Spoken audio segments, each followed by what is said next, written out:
felt like hours, but really only a few minutes thinking only about what All Might had said to him. Without a quirk, you can't be a hero. It felt like his ears were ringing from when Catch Katsuki would make his explosions go off near his ears.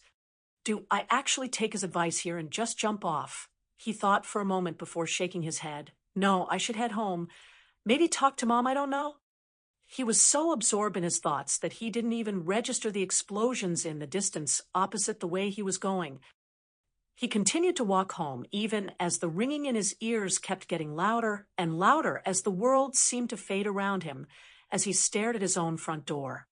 He hesitated for a moment before lifting his hand and turning the knob, opening the door, and entering his home. Mom. He called out for the woman who was cared for him despite him being quirkless. Yes, dear, his mother responded in kind.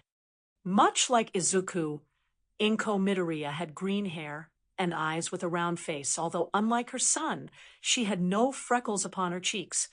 Can we talk? His voice cracked at the end as he asked his mother for the first time since Katsuki began bullying him.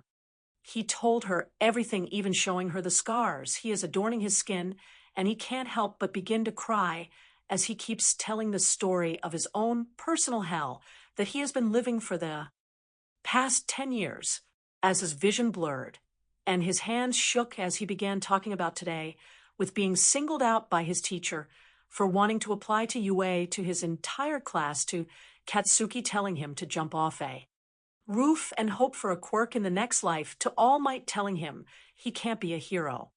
It all just came tumbling out as he choked on the words and sobbed. He told his mother everything, and when he was done, he just sat there crying his heart out as his mother could only stare in shock at everything her son had just laid out to her. Inko couldn't help but begin to let a few tears slip free. She failed her son. How could she have let this happen? How could she not have noticed? How? She almost went into a spiral about how she failed, but then she decided about something that she wasn't supposed to tell Izuku yet, but felt he needed to know. Izuku, I need to make a call real quick, then we will figure everything out from here, okay? Her sweet baby boy could only nod as she left the room to make the call. Once she knew Izuku couldn't hear the conversation, she pulled out her phone and dialed up a number by memory and hit the call button. This is Agent Midoriya. We have a situation. She listened to something from the other side. Yes, I'm aware that I wasn't supposed to call for at least 2 more years, but Izuku has told me some things and is displaying some symptoms of extreme depression that could easily lead to suicidal ideation. She held the phone away from her ear slightly as someone began to curse somewhat on the other end before the noise went down. I am just as much angry as you are. Okay? My son has these scars littering his body, and just today he was told to kill himself by who I thought was his childhood friend, and told by his own idol that he can't be a hero. He is devastated, and I don't even know if he has told me everything. He could very well have repressed some memories, or he's terrified of what his tormentors will do if he tells anyone. She took a deep breath. We need to accelerate the operation. I will be telling him what he needs to know, and then we will begin heading to the island. I will also be sending you a name for someone to be captured, and I expect them to be in the cargo hold when we get to the plane. Am I understood? After hearing the confirmation, she hung up and texted another number before putting her phone away. As she returned to the living room, she couldn't help but stop at the sight of her only child curled up into a ball crying his heart out. Her own heart seized as though it were stuck in her throat, and she let a few tears escape before she wiped her eyes and sat down across from her son.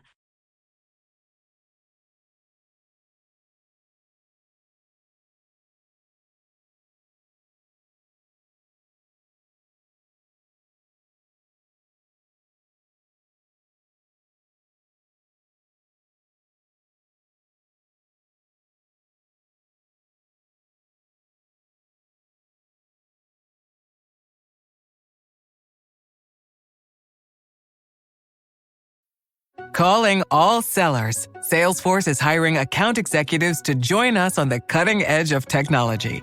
Here, innovation isn't a buzzword. It's a way of life. You'll be solving customer challenges faster with agents, winning with purpose, and showing the world what AI was meant to be. Let's create the agent-first future together. Head to Salesforce. Make your next night out legendary with the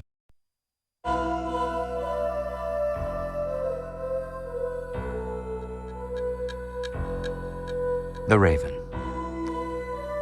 Once upon a midnight dreary, while I pondered weak and weary over many a quaint and curious volume of forgotten lore, while I nodded, nearly napping, suddenly there came a tapping, as of someone gently rapping at my chamber door. "'Tis some visitor," I muttered, "tapping at my chamber door. Only this and nothing more." Distinctly I remember it was in the bleak December, and each dying ember wrought its ghost upon the floor. Eagerly I wished the morrow. Vainly I had sought to borrow from my book surcease of sorrow, sorrow for the lost Lenore, for the rare and radiant maiden whom the angels name Lenore, nameless here forevermore. And the silken, sad, uncertain rustlings of each purple curtain thrilled me, filled me with fantastic terrors never felt before.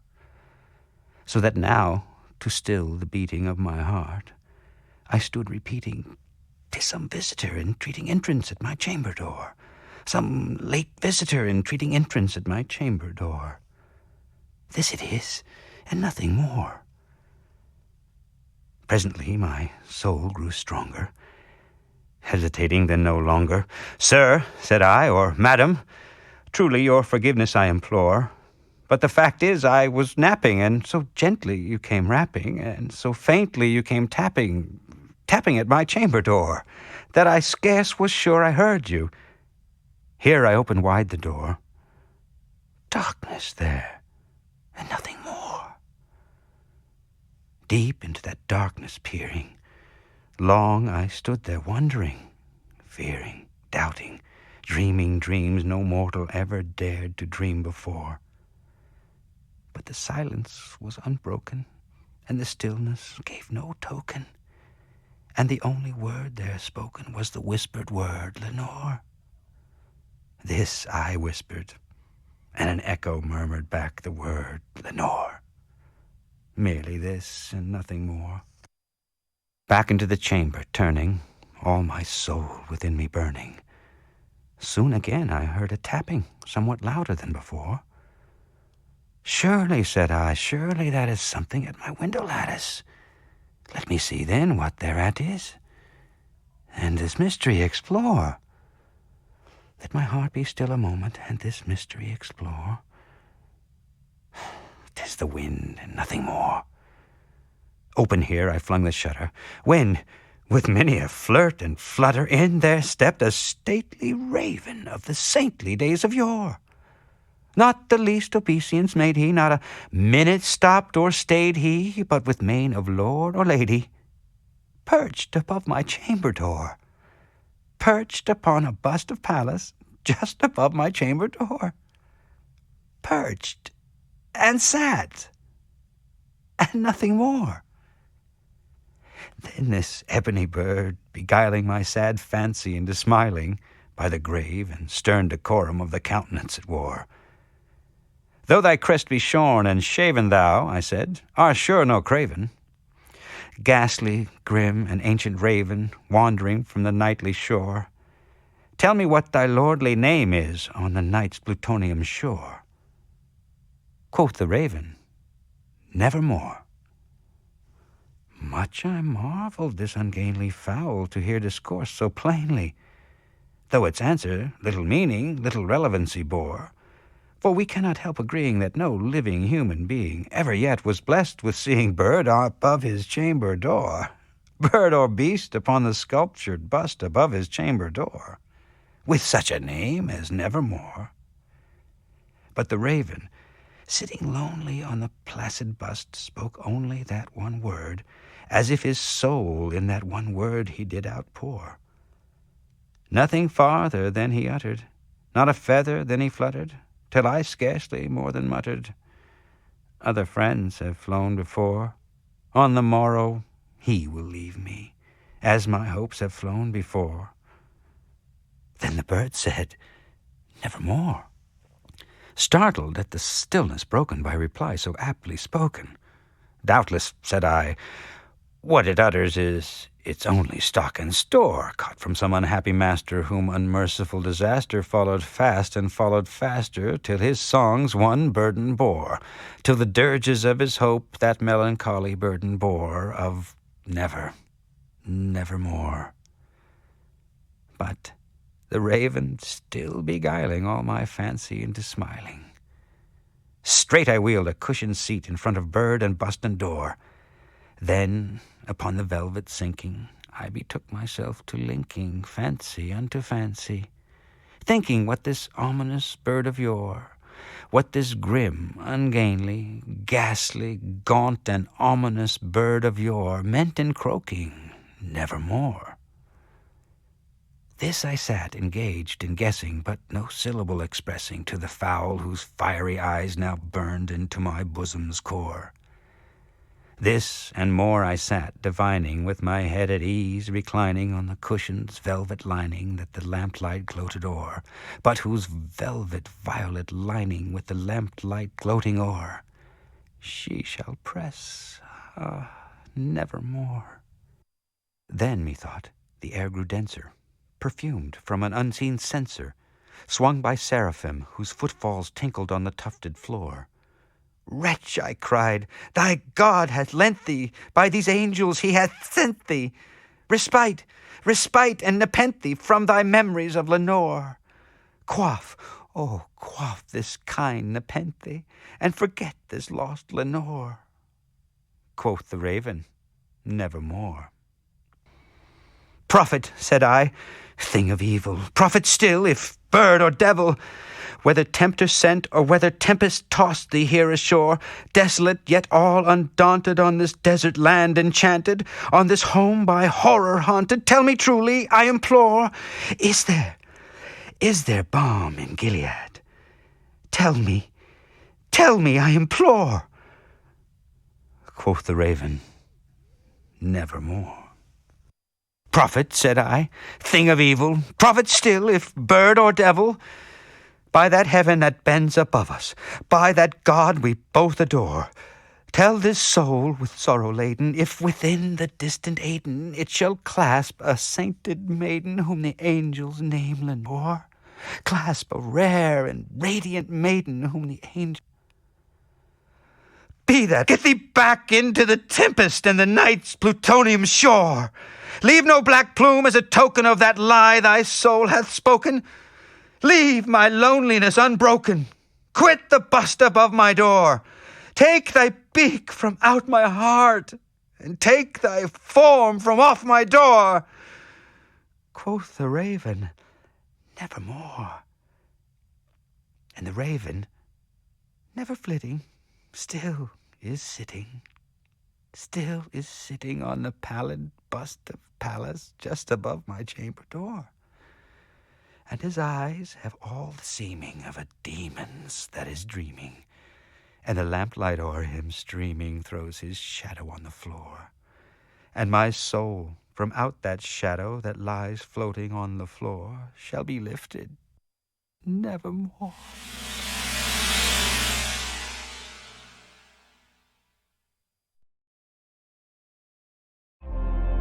This episode is brought to you by Tic Tac. Close your eyes and take a ride with new Tic Tac Citrus Adventure.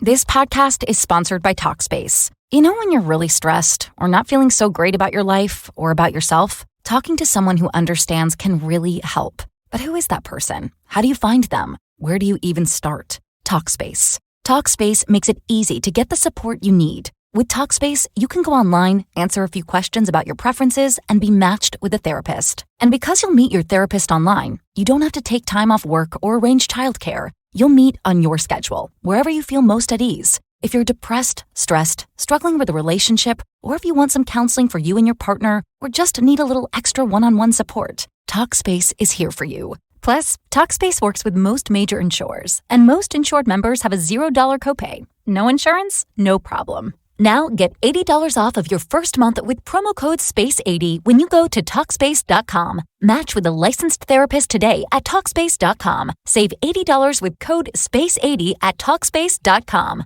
Some things you wouldn't mind being stuck with, like a huge inheritance. But a phone that has to be plugged in just right so it charges is not. Roger Button, the president of Roger Button and Company Wholesale Hardware, began to run toward... On an exceptionally hot evening early in July, a young man came out of the garret in which he lodged in S Place and walked slowly, as though in hesitation, towards K Bridge. He had successfully avoided meeting his landlady on the staircase. His garret was under the roof of a high 5-storied house and was more like a cupboard than a room. The landlady, who provided him with the garret, dinners, and attendance, lived on the floor below, and every time he went out he was obliged to pass her kitchen, the door of which invariably stood open. And each time he passed, the young man had a sick, frightened feeling which made him scowl and feel ashamed. He was hopelessly in debt to his landlady and was afraid of meeting her. This was not because he was cowardly and abject, quite the contrary, but for some time past he had been in an overstrained, irritable condition verging on hypochondria. He had become so completely absorbed in himself and isolated from his fellows that he dreaded meeting not only his landlady, but anyone at all. He was crushed by poverty, but the anxieties of his position had of late ceased to weigh upon him. He had given up attending to matters of practical importance. He had lost all desire to do so. Nothing that any landlady could do had a real terror for him. But to be stopped on the stairs, to be forced to listen to her trivial, irrelevant gossip, to pestering demands for payment, threats and complaints, and to rack his brains for excuses, to prevaricate, to lie... No, rather than that, he would creep down the stairs like a cat and slip out unseen. This evening, however, on coming out into the street, he became acutely aware of his fears. I want to attempt a thing like that, and am frightened by these trifles, he thought, with an odd smile. Yes. All is in a man's hands, and he lets it all slip from cowardice. That's an axiom. It will be interesting to know what it is men are most afraid of. Taking a new step, uttering a new word, is what they fear most. But I'm talking too much. It's because I chatter that I do nothing. I've learned to chatter this last month, lying for days together in my den, thinking of Jack the Giant Killer. Why am I going there now? Am I capable of that? Is that serious? It is not serious at all. It's simply a fantasy to amuse myself, a plaything. Yes, maybe it is a plaything. The heat in the street was terrible, and the airlessness, the bustle and the plaster, scaffolding, bricks and dust all about him. And that special Petersburg stench, so familiar to all who are unable to get out of town in summer, all worked painfully upon the young man's already overwrought nerves. The insufferable stench from the pothouses, which are particularly numerous in that part of the town, and the drunken men whom he met continually, although it was a working day, completed the revolting misery of the picture. An expression of the profoundest disgust gleamed for a moment in the young man's refined face. He was, by the way, exceptionally handsome, above the average in height, slim, well-built, with beautiful dark eyes and dark brown hair. Soon he sank into deep thought, or more accurately speaking, into a complete blankness of mind. He walked along not observing what was about him and not caring to observe it. From time to time he would mutter something from the habit of talking to himself, to which he had just confessed. At these moments he would become conscious that his ideas were sometimes in a tangle, and that he was very weak. For 2 days he had scarcely tasted food.